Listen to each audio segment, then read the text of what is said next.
Olá, estamos aqui na nossa aula 7, vamos continuar. Então nós vimos o versículo 3, 4 e 5 nessa nossa última aula e lemos o 6 também, né, nas últimas aulinhas. Então o que aconteceu? A gente percebeu 3 coisas fantásticas que Deus fez por nós e todas essas coisas Ele fez em Cristo Jesus e nos deu isso pela graça. Então isso é que nós temos que ter muito consciente em nossa mente. Por quê? O Senhor, no versículo 6, para louvor da glória da sua graça, que Ele nos concedeu gratuitamente no amado. Então, Ele nos concedeu gratuitamente toda a sorte de bênção espiritual. Ele nos concedeu gratuitamente o fato de sermos escolhidos por Ele, para Ele, desde o antes da concepção do mundo, em amor, para sermos sacerdotes e sermos irrepreensíveis, sermos sem mancha, sem mácula, sem defeito. Ele determinou, pré-delimitou, pró-horizonte, olhou no horizonte. Ele pré-delimitou, fixou os limites para que nós fôssemos colocados na mesma condição de filhos como Jesus Cristo. E isso ele fez pela sua graça, para louvor da sua graça, nos concedeu gratuitamente no amado. Então, Jesus Cristo, esse amor, esse amado que sempre foi amado e continuará a ser amado, é a marca que nos permite ter acesso a essas coisas. Então, perceba a obra maravilhosa e o mistério maravilhoso de Cristo, porque aqui nos mostra que qualquer sacrifício humano, qualquer ação humana, jamais vai nos conceder o acesso a isto. Tudo que era necessário para nós termos acesso a estarmos adotados como filhos, colocados na condição de filhos, a percebermos essa escolha de amor para sermos separados para Deus, para nós andarmos com Ele, para ter acesso à bênção espiritual, tudo isso foi nos dado gratuitamente. Então que você tenha no teu espírito e no teu coração, principalmente na tua mente, esta convicção de que o Senhor Jesus, Ele próprio, Ele se entregou para que eu e você tivéssemos esse acesso. Isso é maravilhoso. E nós vamos ver que isso é só uma chavezinha do mistério de Cristo, é só um ingrediente, porque esse mistério, ele se expande, ele vai muito além. Então nós precisamos ter essa convicção, porque isso nos ajuda. O que isso nos ajuda? Isso nos ajuda a caminhar em fé e a andar convicto e pleno de quem nós somos realmente em Cristo Jesus, né? Porque o que nós percebemos até agora, algumas coisas fundamentais que nós temos que perceber nas boas notícias, nas boas novas. Uma delas é quem é Deus realmente. E aqui o que nós estamos percebendo é que Deus é um Deus amoroso, que Deus é um Deus que, por um amor tão indescritível, que não faz, às vezes, sentido naquilo que nós temos como conceito natural de amor, né? Porque esse é um amor que o que ele fez não dá para nós colocarmos num prato e dizermos, agora eu vou fazer igual. É impossível, porque o que ele fez, ele trouxe para as nossas vidas a salvação. Ele trouxe para as nossas vidas o acesso. Ele trouxe para as nossas vidas a vida que nós havíamos perdido há milhares e milhares de anos, quando Adão havia pecado. Ele trouxe-nos o fim do pecado original e o início de um tempo de conexão, de nós sermos realmente separados para Deus. O versículo 7 diz assim, ele acabou de falar que nos concedeu gratuitamente no amado. Quem é o amado? É Jesus Cristo. Então ele nos concedeu gratuitamente todas essas 3 coisas que nós falamos agora no amado, em Jesus Cristo. E agora ele vai continuar dizendo o que nós temos no amado. Não se limita só nisso. Isso aqui foi o que Deus nos concedeu. Deus nos concedeu a bênção, Deus nos escolheu para si próprio, Deus nos escolheu para sermos santos e separados, para sermos perfeitos, e Deus pré-delimitou, fixou os limites para nos colocar no mesmo estatuto de filho. E agora que nós estamos nessa mesma estatuto de filho, ou seja, nós estamos tudo nisso, gratuitamente, no amado, nós podemos agora avançar. O que nós vamos avançar? Este é um dos versículos e uma das coisas que em Jesus Cristo nós recebemos, que muitas vezes faz confusão por todo lado. O que nós recebemos? Olha só. No qual temos a redenção, pelo seu sangue, a remissão dos pecados, segundo a riqueza da sua graça. Esse versículo 7 é maravilhoso. Vamos aqui tentar observar algumas palavras dele. Eu vou ler na outra versão, como sempre, para ajudar. Então aqui diz assim: Ele em quem temos a redenção através do seu sangue e a libertação das transgressões segundo a riqueza da sua graça. Há duas situações aqui muito especiais que Jesus Cristo, ou seja, no amado, Deus fez através de Jesus Cristo para mim e para você. Essas duas coisas são as seguintes. A primeira delas está aqui na redenção. Temos a redenção através do seu sangue. Então perceba, o sangue do amado é a redenção. O que é a redenção? É o pagamento do resgate. Então, ele pagou o resgate por mim e por você. Isto é amor. No amado, ele pagou o resgate. Resgate, porque nós estávamos presos. Para a liberdade, ele nos chamou. Jesus diz que conhecereis a verdade, e lá em João capítulo 1, versículo 17, teoricamente não é para eu ir ler muita coisa fora, nessa aula é uma aula para ser mais centrada mesmo só no livro de Efésios, mas lá fala que pela graça, a lei veio por Moisés, mas a graça e a verdade veio por Jesus Cristo. Eu estou falando veio porque é um jogo de palavras no grego, no original. Então, veio. O que veio? A graça e a verdade.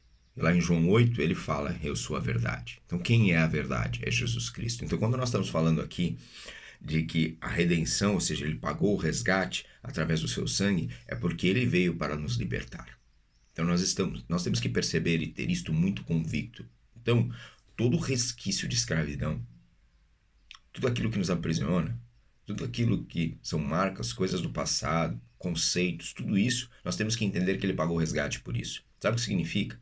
Significa que se eu percebo conscientemente que Jesus Cristo já, em quem temos a redenção através, isto já está feito. Ele já pagou o resgate. Então, se ele já pagou o resgate, eu e você somos livres. Mas como é que eu faço para viver essa liberdade se eu não a sinto ainda? Você vai viver essa liberdade pela fé. O justo viverá pela fé. Então você precisa ter a fé, exercitar a fé, desenvolver a fé, porque ela já foi dada para você. Você crê em Jesus Cristo como Senhor e Salvador, você tem fé. Então você vai exercitar a tua fé, e você vai assumir esse novo tempo, e você vai chamar, clamar, e se colocar diante de Deus, não como um sofredor, porque ele já pagou o resgate, então você já é livre. Você vai assumir sua condição dizendo, eu sou livre. A grande vitória não está em declarar quais são as tuas prisões ou quais são as tuas dificuldades e ficar remoendo e se revoltando em cima delas. A grande verdade é você colocar o nome de Jesus Cristo sobre todas essas coisas. É você dizer, eu sou livre em Cristo Jesus. Porque a liberdade não está em nada que nós possamos fazer ou realizar. A liberdade está em você chamar e clamar e colocar Jesus Cristo como o teu libertador. Eu trouxe café hoje.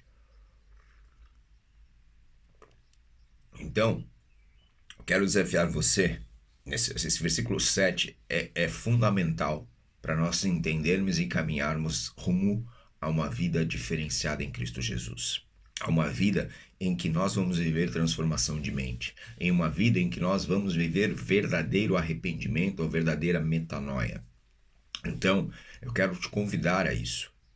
Essas aulas, elas basicamente, eu quero te ensinar a ler e captar daquilo que você lê a essência da palavra e aplicá-la na tua vida, porque esse é o objetivo principal. Não quero dizer que você tem que ir na igreja A, B, C, D, Y, Z, isso não é o objetivo aqui. Nós não estamos aqui defendendo igrejas, placas ou nada, nós estamos aqui defendendo a causa de Jesus Cristo. E a causa de Jesus Cristo é liberdade. E a causa de Jesus Cristo é liberdade. Tanto que no versículo seguinte, olha só, versículo seguinte, o presente seguinte, né? Porque o primeiro foi em quem, no amado, em Jesus Cristo, ele, em quem temos a redenção através do seu sangue. Então, o sangue de Cristo, ele te libertou. Então, mergulhe no sangue de Cristo, né? Uma das coisas interessantes que a gente pode perceber é que o sangue de Cristo, ele realmente tem o poder. Por que o sangue de Cristo tem o poder? Porque esse sangue foi derramado voluntariamente para levar cativo, levar com ele todas as nossas transgressões, todos os nossos pecados. Esse sangue foi derramado por mim e por você. Então esse não é um sangue qualquer, é o sangue da expiação de todos os pecados de todo o mundo. Este é um sangue diferenciado. E é esse sangue que pagou o preço. Então por esse sangue nós somos libertos. E no mesmo versículo diz assim, aqui na Revista Atualizada, diz... no qual temos a redenção pelo seu sangue, a remissão dos pecados. Eu vou ler agora aqui, em vez de remissão dos pecados, vamos ver o que tem aqui na Bíblia para todos. Lembrando que essa versão é uma versão que só tem em Portugal. Diz assim, ó, pelo sacrifício da sua morte, fomos libertados e recebemos o perdão dos pecados em virtude das riquezas da sua graça. Né? Então, olha só. Aqui é preciso ter muita percepção. Aqui quando fala remissão dos pecados, remissão, a gente tem uma ideia sempre de algo que está a diminuir, algo que está a remir, algo que está sendo como tem um tamanho e agora está diminuindo o tamanho disso. Mas a raiz da palavra grega aqui, ela dá a questão de liberdade.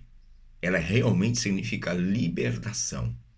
Então, o que eu devo entender é que ele não está somente diminuindo a dose dos pecados, ele está libertando. Então você assuma na tua vida que esse sangue de Cristo Jesus, ele já te libertou dos pecados. Ah, mas eu continuo pecando. Então você vai trazer esse sangue sobre a tua vida e os pecados, você vai ser liberto. Mas por que eu não sou ainda? Por que isso? Por que aquilo? Não pergunte o porquê. Exerça a autoridade e o poder do sangue sobre a tua vida. Exerça a autoridade do poder de Jesus Cristo sobre a tua vida. Não entre nas paranoias ou nos pensamentos ou no fluxo de pensamentos de por que não consigo, de por que não faço, de por quê. Chame aquele que já fez. Porque por ele você já é liberto dos pecados. E você vai entender que ele vai te capacitar para avançar e dar o próximo passo. Porque ele já morreu por você. Ele já morreu e já pagou, já deu o sangue, pagou o resgate para que os teus pecados fossem libertos, para que você fosse liberto. Não serei pecador, mas se eu não sou pecador, eu não estou sendo mentiroso se eu disser que eu não tenho pecados. A questão não é nessa. A questão é em que você não está aprisionado ao pecado. Não estou dizendo que você não vai ter, eu estou dizendo que você não vai ser prisioneiro do pecado, você vai ser liberto do pecado, liberto dos condicionamentos físicos pecaminosos, liberto da pornografia, liberto de toda a condição mental, de todo o pensamento que te afasta, que te distancia de Deus, liberto de toda a crise emocional, liberto. Por quê? Porque esta é a palavra, libertação das transgressões. E aqui quando fala dos pecados, a gente também pode ver que essa palavra pode ser melhor traduzida como transgressões. Então, que é o que nós temos aqui. Então, a libertação das transgressões. Isso é lindo, lindo, lindo. Nós temos esse acesso, nós temos essa liberdade, né? Nós temos esta verdade sobre a nossa vida. Isto é um presente de Deus. Isto é algo maravilhoso. Então, que nesta aula 7, neste versículo 7, você saia daqui convicto e marcado na tua vida pelo sangue de Jesus Cristo. Ele pagou o resgate e ele te libertou de todas as transgressões. Ele te libertou para viver uma vida de liberdade. Então receba a liberdade na tua vida, porque ele fez isso segundo a riqueza da sua graça. E este é a chave final, né? Não posso passar muito. Segundo a riqueza. Então, quando nós assumimos essa libertação, fique sabendo que é segundo a riqueza da graça. E a riqueza da graça, ela é insondável e infinita, porque ela é a graça do nosso Deus. Shalom. Até a aula 8.